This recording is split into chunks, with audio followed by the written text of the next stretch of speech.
Pada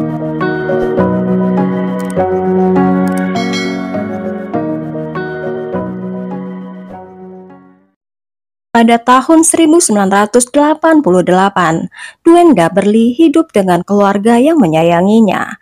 Ibunya Peggy bekerja sebagai pelayan di restoran diner setempat. Dia menikahi Pai Carr yang sudah mempunyai 2 anak. Peggy sangat mencintai suaminya. Keluarga ini pindah ke kota yang tenang di Alturas, Florida. Kota yang penduduknya tidak pernah mengunci pintu rumah mereka karena sangat aman. Pada tanggal 23 Oktober 1989, Peggy berangkat kerja. Setelah dia tiba di sana, Peggy mulai merasa sakit, dimulai dengan rasa panas di kedua tangan dan kakinya, dan meningkat menjadi nyeri di dada. Peggy segera dibawa ke rumah sakit. Dia hampir lumpuh. Dokter mengambil sampel darah Peggy untuk dites. Namun hasil tesnya adalah negatif. Dokter tidak bisa membuat diagnosa. Peggy kembali pulang ke rumahnya dengan resep obat untuk mengatasi rasa sakitnya. Peggy di tempat tidur tidak dapat bergerak dan dia tidak dapat membuka matanya. Dia merasa sakit dan mual. Pada tanggal 30 Oktober 1989, seminggu setelah gejala pertama, Peggy, anaknya Dwayne, dan anak tiri Peggy yaitu Travis dilarikan ke rumah sakit Winter Haven. Semua mereka memiliki gejala yang sama, yaitu muntah, sangat dehidrasi, sakit kepala yang tidak tertahankan, dan kaki terasa tertusuk ratusan jarum. Dwayne dan Travis menangis karena rasa sakit itu. Mereka merasa hampir mati. Peggy dirawat di unit perawatan intensif. Spesialis penyakit menular, yaitu Robert Van Hook, merasa khawatir. Peggy kehilangan banyak rambut. Dr. Robert curiga ini mungkin disebabkan oleh racun. Racun yang tidak akan muncul pada tes laboratorium biasa. Tapi dia hanya membaca tentang jenis racun ini di buku kedokteran. Dr. Robert memutuskan untuk melakukan 1 kali tes lagi untuk keracunan talium. Racun ini sering digunakan dalam racun tikus hingga tahun 1972 ketika dilarang di Amerika Serikat. Jika tertelan dapat menyebabkan delirium, yaitu kekakuan otot, kelumpuhan, bahkan kematian. Bagian terburuk adalah belum ada obat yang dapat menyembuhkannya. Ketika hasil tes keluar, terlihat bahwa Peggy memiliki racun itu dalam sistemnya 50 kali lipat dari jumlah maksimum yang manusia bisa bertahan hidup. Tanggal 31 Oktober 1988, Peggy mengalami koma. Anak tirinya Travis dipasang alat bantu nafas. Dan Dwayne tidak ada tanda-tanda kesembuhan. Dwayne minta diantar ke lantai 4 rumah sakit untuk melihat ibunya, tapi tidak ada yang bisa mempersiapkannya untuk menemui ibunya, karena dia tidak akan siap dengan apa yang akan dia lihat. Rambut Peggy rontok, beratnya mungkin hanya 45 kg. Mereka menaruh topi di kepala Peggy, karena mereka tidak ingin membuat Dwayne terkejut. Polisi menyelidiki rumah Carr dan mengumpulkan sampel debu dan mengumpulkan lebih dari 400 barang rumah tangga untuk dianalisis di laboratorium. Salah satunya dikonfirmasikan positif, yaitu 1 kardus berisi 6 botol Coca-Cola. 3 botol diantaranya belum dibuka. Otoritas mengatakan bahwa setiap botol itu mengandung lebih dari 1 gram talium, cukup untuk membunuh 1 orang dewasa. Detektif percaya ada 2 kemungkinan skenario. Yang pertama adalah kemungkinan ada kerusakan produk pabrik Coca-Cola. Kalau ini benar, berapa banyak lagi orang yang meminum racun tersebut? Bukan hanya di tingkat kabupaten, mungkin di seluruh Amerika Serikat. Dengan bantuan perusahaan Coca-Cola, gangguan skala besar dapat dengan cepat diselesaikan. Detektif akhirnya memikirkan hanya 1 kemungkinan lagi. Itu adalah serangan yang ditargetkan pada Peggy Carr dan keluarganya. Suami Peggy, Pai Carr menjadi tersangka. Ketika Peggy sakit parah dan Pai tidak tampak sakit, polisi menyelidiki latar belakang Pai Carr, apapun yang menjadi motivasi dia untuk meracun istrinya. Peggy dan Pai baru menikah selama 7 bulan. Pai bekerja selama berjam-jam di tambang. Dan Peggy semakin curiga. Suatu malam, Peggy menemukan Pai bersama wanita lain. Polisi mengetahui pada akhir pekan ketika Peggy diketahui sakit, Pai sedang berada di luar kota. Ketika dia kembali, Pai menolak untuk membawa istrinya ke rumah sakit. Akhirnya Dwayne mengangkat ibunya dari tempat tidur dan mengantarnya ke mobil kakaknya karena Peggy tidak bisa berjalan. Dwayne berpikir mungkin Pai bersalah. Pai sudah meracuni ibunya karena Pai ingin mengakhiri pernikahan mereka. Tapi detektif merasa ada sesuatu yang tidak benar. Kenapa Pai meracuni putra kandungnya sendiri, yaitu Travis? Pada tanggal 14 Juni 1988, yaitu 4 bulan sebelum Peggy diracun, Dwayne menerima sebuah surat di kotak surat. Di situ ada surat ancaman dan diketik, berisi, Anda dan seluruh keluarga Anda diberi waktu 2 minggu untuk pindah dari negara bagian Florida, atau Anda semua akan mati.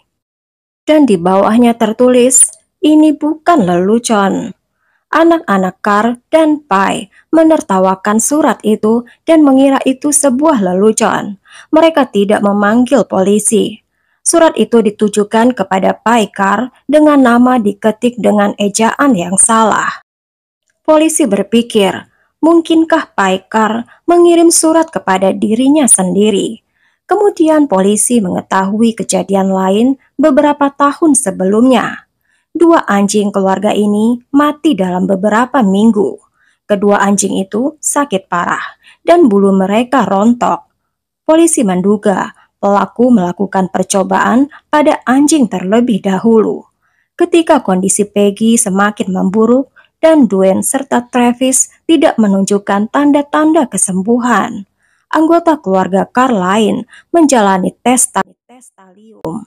Hasilnya jauh lebih buruk dari perkiraan siapapun. Semua orang di rumah itu memiliki racun itu dalam sistem mereka, termasuk Pai Carr. Akhirnya dia bukan lagi tersangka. Cucu Peggy, yaitu Casey, berusia 2 tahun, juga memiliki jejak talium dalam darahnya. Tanggal 3 Maret 1989, Peggy sudah menderita selama 5 bulan, dan Dwayne diminta untuk berada di samping tempat tidur ibunya untuk terakhir kali.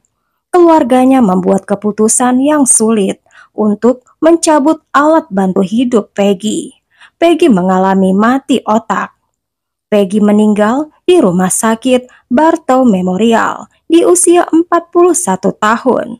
Keluarga ini hancur.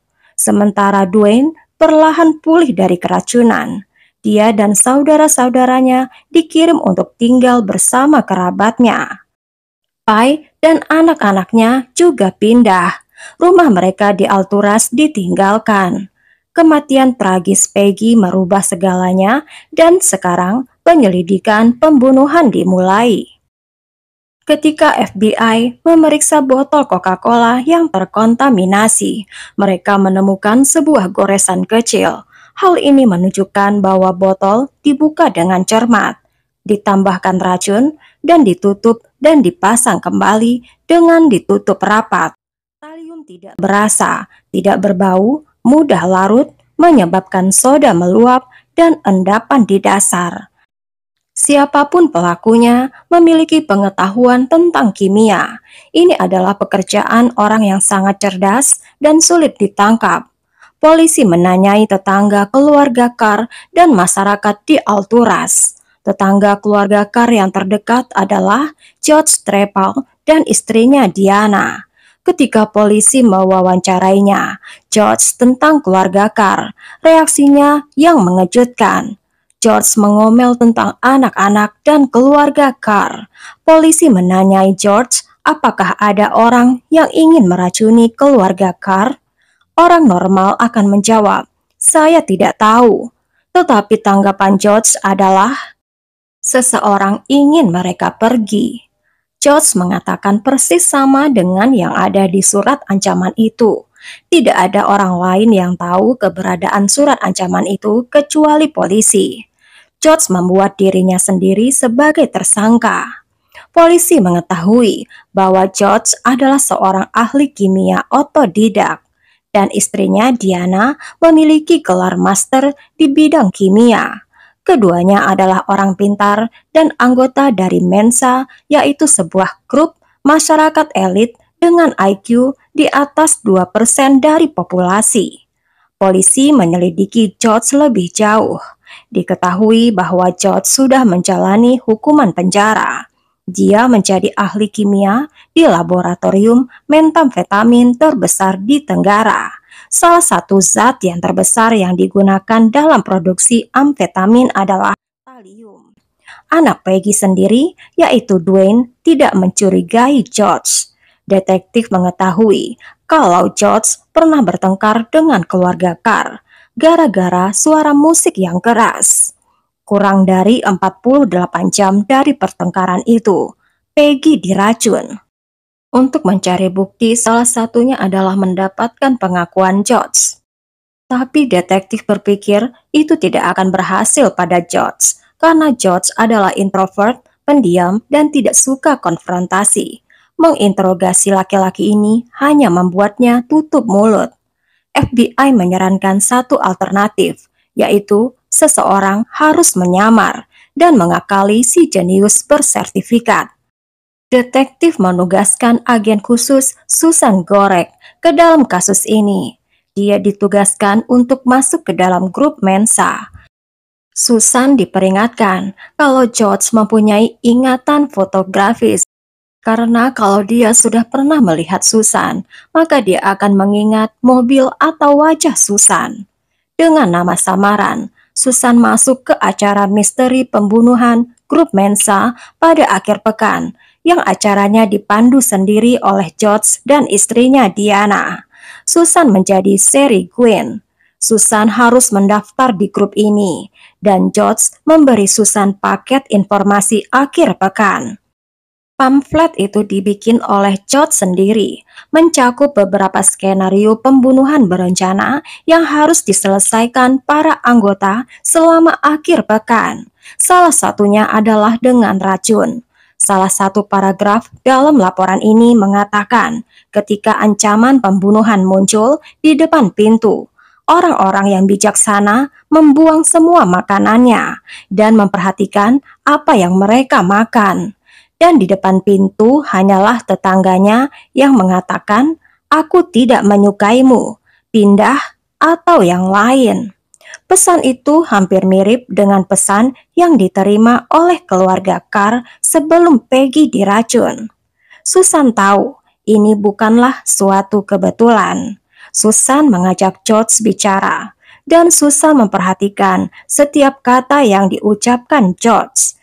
Karena bila Susan memberikan jawaban yang salah, maka akan menyebabkan nyawa Susan hilang. Susan mengatakan kepada George bahwa suaminya adalah seorang pengacara dari Houston, Texas, dan Susan sudah meninggalkan suaminya. George mengatakan kalau dia mengetahui seseorang berbohong dari cara otot lehernya bergerak, dan itu membuat Susan sangat gugup. Sebelum akhir pekan terakhir, Sherry mengaku kepada George bahwa dia berniat pindah ke Florida untuk menjauh dari suaminya. Saat itulah detektif Susan mendapatkan istirahat pertamanya. George mengatakan akan memindahkan tempat praktek istrinya dan menjual rumahnya di Florida. Operasi penyelidikan itu seharusnya berlangsung selama seminggu, tapi kini diperpanjang. Sherry tahu ini cara mencari barang bukti. Sherry mendatangi rumah George dan berkeliling berniat untuk membeli rumah itu. George mengatakan kalau rumahnya aman. George menunjukkan jalan rahasia kecil di belakang perpustakaan. Di lantai 2, dia memiliki manekin dan beberapa peralatan untuk perbudakan. Susan kemudian bertemu dengan George dalam beberapa kencan makan siang beberapa bulan ke depan. Yang ini terlihat dari beberapa kamera CCTV. Setiap Susan meninggalkan meja dan kembali ke situ, Susan tidak pernah meminum apapun. Susan memahami kalau George sangat membenci orang yang memiliki kecerdasan lebih rendah darinya. Susan hanya mengumpulkan sedikit bukti, tapi Susan berpikir kalau keluarga Carr harus mendapatkan keadilan. Pada bulan Desember 1989, Susan mendapatkan tugas. George dan Diana sudah pindah dari rumah mereka. Susan bersama dengan unit TKP Polk County memeriksa rumah itu. Mereka yakin George terlalu pintar untuk meninggalkan talium di rumah itu. Polisi mencari jejak residunya. Kemungkinan ada di filter AC atau di salah satu saluran pembuangan. Rumah itu ditinggalkan dengan barang-barang George dan istrinya. Polisi mengumpulkan botol-botol kimia di garasi untuk dianalisis oleh laboratorium FBI. Susan meneruskan perannya sebagai Sherry. Pada Januari 1990, masih belum ada hasil dari laboratorium. Susan berpura-pura menjadi pembeli rumah George dan ingin menjebak George. Tanpa Susan sadari, George juga hendak menjebak Susan. Susan mengajak George di sebuah area piknik di belakang McDonald di Sebring. Pertemuan mereka direkam. Susan mengatakan ada polisi yang datang ke rumahnya ketika Susan sudah pindah ke rumah George. Susan memberikan kartu nama seorang detektif kepada George dan bilang detektif itu ingin bertemu George. Sikap George seketika berubah menjadi gugup. George berulang kali mengajak Susan datang ke rumah barunya. Tapi Susan menolaknya, sebab apa yang akan terjadi pada Susan bila Susan datang ke rumah George? George pergi dan terlihat terguncang dan khawatir oleh berita itu. Pada tanggal 4 April 1990, Susan mendapat telepon dari FBI yang mengkonfirmasikan bahwa salah satu botol yang ditemukan di garasi George berisi talium 1 nitrat, senyawa persis yang digunakan dalam pembunuhan Peggy Carr dan percobaan pembunuhan keluarganya yang lain. Tanggal 5 April, George Trepal ditangkap di rumahnya yang baru di Sebring. Susan menunjukkan identitas aslinya kepada George kalau Sherry Quinn adalah Susan Gorek yang bekerja pada kantor Sheriff Polk County, dan Susan di situ untuk mendapatkan tulisan tangan George. George menjawab, "Oke," dan tersenyum kepada Susan. Susan belum tahu seberapa dekatnya dia menjadi korban pembunuhan berikutnya. Ketika polisi menyelidiki rumah baru George, mereka menemukan sebuah kamar yang tersembunyi seperti yang ada di rumah George sebelumnya. Di dalam kamar itu terdapat tempat tidur kayu. George sedang membangun tempat tidur untuk menyiksa orang. Dia bahkan memiliki sistem katrol untuk mengangkat orang. Susan sangat senang karena dia tidak pergi ke rumah George yang baru. Pada Januari 1991, sidang George Trepal dimulai. Juri diberikan banyak bukti yang memberatkan. Mereka ditunjukkan barang bukti yang ditemukan di rumah George, sebuah buku panduan kimia di mana talium digambarkan sebagai racun pilihan para penjahat. Dalam jurnal ini, ada referensi tulisan tangan George Trepal tentang cara mengusir tetangga. Sebanyak 55 sidik jari ditemukan di jurnal itu. Semuanya milik George Trepal. Sejumlah alat untuk membuka tutup botol Coca-Cola. George punya satu set obeng yang sangat kecil, seperti obeng untuk perhiasan. Saat obeng itu dibandingkan dengan goresan kecil di botol Coca-Cola. Tanda di botol itu sangat cocok dengan salah satu obeng yang hilang dari satu set obeng perhiasan itu. George menunjukkan tanpa emosi. Kadang-kadang dia tersenyum. George sangat jahat. Dia tahu apa yang dia lakukan. Dia tahu ada bayi yang meminum racun itu. Dan George tidak peduli. Bahkan ketika korban sekarat selama 5 bulan hingga meninggal, George menyaksikan korbannya dari jauh dan puas dengan perbuatannya. Sungguh jahat orang ini. Alasan perbuatannya gara-gara musik yang keras. Dia mengambil nyawa orang. Dia menganggap orang dengan kepintaran di bawahnya tidak pantas untuk hidup. Pada tanggal 6 Maret 1991, 2 tahun setelah pembunuhan Peggy, George dinyatakan bersalah untuk semua tuduhan. Sampai di sini dulu ceritanya guys. Bagaimana menurut kamu? Apakah kecerdasan dan IQ tinggi George bisa membuat dia lolos dari kejahatan? Atau malah sebenarnya dia tidak cukup pintar seperti yang dia kira? Orang pintar seharusnya menghindari tindakan bodoh yang bisa menjebloskan dirinya ke penjara. Tulis pendapat kamu di kolom komentar ya. Bila suka ceritanya, berikan subscribe, like, dan tekan juga notifikasinya untuk cerita yang lain.